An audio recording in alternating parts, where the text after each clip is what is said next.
Halo semua, bertemu dengan saya Ana Yuliana di mata kuliah akuntansi biaya. Oke, di pertemuan pertama ini kita akan membahas mengenai peran akuntan dalam organisasi. Oke, pertama-tama kita harus mengetahui beberapa cabang dalam ilmu akuntansi. Yang pertama ada yang namanya akuntansi manajemen. Akuntansi manajemen itu adalah cabang ilmu yang mengukur, menganalisis dan melaporkan informasi keuangan dan non-keuangan yang membantu manajer membuat keputusan guna mencapai tujuan organisasi. Lalu ada juga yang kedua, akuntansi keuangan, yaitu ilmu yang mengukur, mencatat transaksi-transaksi bisnis, serta menyajikan laporan keuangan yang disusun berdasarkan prinsip-prinsip akuntansi. Nah, jadi perbedaannya adalah kalau akuntansi itu cakupannya berarti lebih luas, karena akuntansi keuangan itu lebih berfokus pada mengukur dan mencatat transaksi, serta menyajikan laporan keuangan. Nah, kalau yang namanya akuntansi biaya itu adalah bagian dari akuntansi keuangan dan akuntansi manajemen. Karena akuntansi biaya bertujuan untuk memenuhi kebutuhan informasi bagi pihak luar dan pihak dalam perusahaan. Kalau tadi akuntansi keuangan itu berfokus untuk menyajikan laporan keuangan bagi pihak ketiga. Kalau akuntansi biaya itu bagi pihak luar dan pihak dalam perusahaan, ya. Bukan berdiri sendiri di antara akuntansi keuangan dan akuntansi manajemen. Nah, di sini ada contohnya diagramnya ya. Ada akuntansi keuangan sebelah kiri, ada akuntansi manajemen. Nah, akuntansi biaya ini adalah irisannya dari dua cabang ilmu tersebut. Nah, ini ada beberapa perbedaan utama antara akuntansi manajemen dan keuangan. Yang pertama, tujuannya. Kalau misalkan akuntansi manajemen itu tujuannya untuk mengambil keputusan, sedangkan akuntansi keuangan itu tujuannya untuk mengkomunikasikan posisi keuangan. Jadi kalau akuntansi keuangan itu lebih spesifik ya. Dan pemakai utamanya kalau akuntansi manajemen itu adalah internal, sedangkan akuntansi keuangan itu adalah eksternal. Kalau misalkan akuntansi manajemen itu mereka berfokus pada orientasi masa depan, sedangkan akuntansi keuangan berorientasi pada masa lalu ya, melaporkan kegiatan di masa lalu. Nah, dalam aturan pengukuran dan pelaporan, akuntansi manajemen itu menggunakan prinsip biaya manfaat. Jadi harus seimbang antara biaya dan manfaatnya. Nah, kalau prinsip keuangan itu menggunakan ada yang namanya peraturan namanya GAAP. Oke.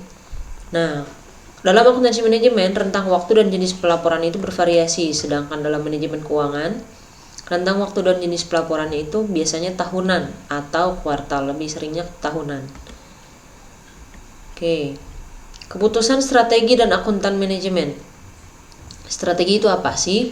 Strategi itu adalah menjelaskan bagaimana perusahaan menyelaraskan kapabilitasnya dengan peluang di pasar untuk mencapai tujuan. Jadi, strategi itu bagaimana cara perusahaan menyelaraskan kemampuannya atau kapabilitasnya dengan peluang di pasar.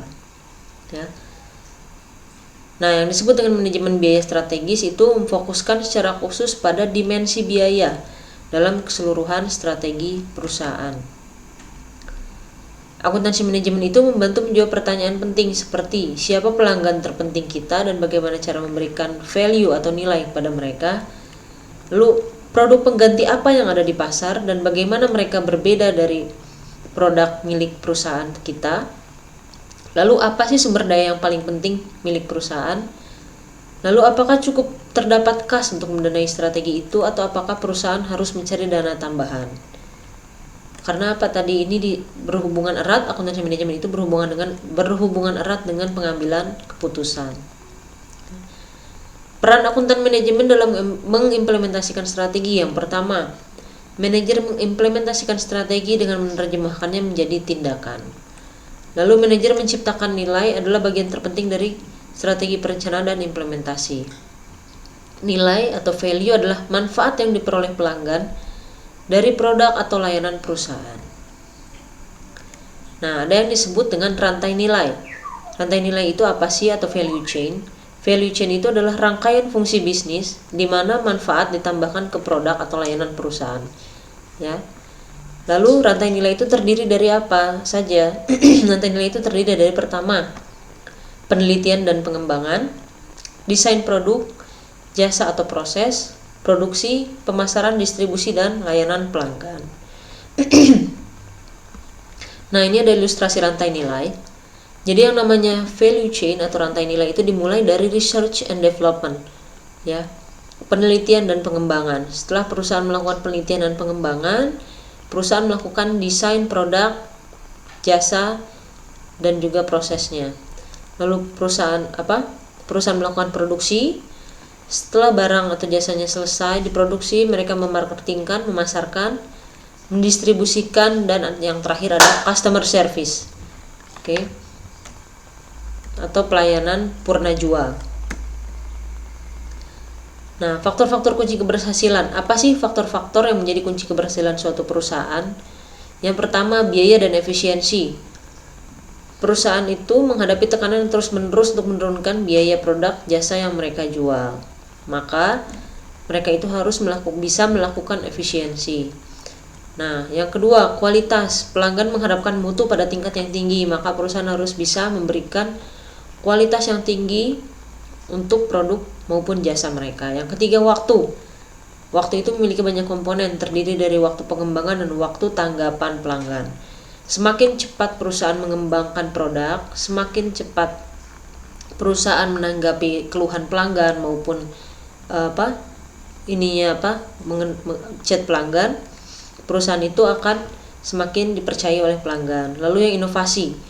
Inovasi arus produk atau jasa yang inovatif merupakan dasar untuk mencapai keberhasilan perusahaan yang terus-menerus. Lalu sistem perencanaan dan pengendalian. Perencanaan atau planning yaitu memilih tujuan, memprediksi hasil, memutuskan bagaimana mencapai tujuan, dan mengkomunikasikannya ke seluruh bagian organisasi. Dan anggaran atau budget merupakan alat perencanaan yang terpenting. Pengendalian atau kontrol mencakup tindakan yang mengimplementasikan keputusan perencanaan, memutuskan cara evaluasi kerja, dan memberi umpan balik ke organisasi.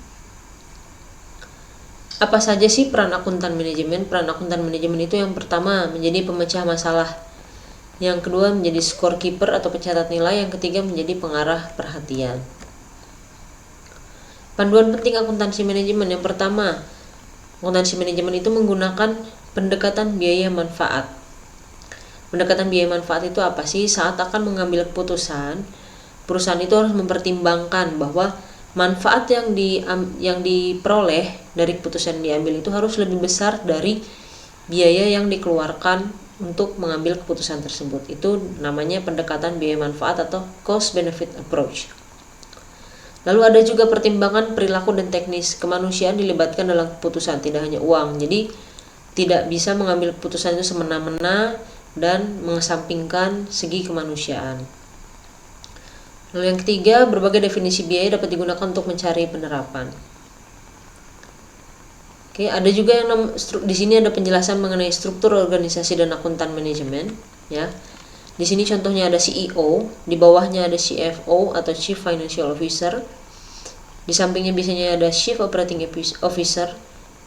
Nah, di sini ada Board of Director. Di bawahnya ini ada Control Task, Risk Management, Investor Relations, Financial Planning, dan Internal Audit. Oke.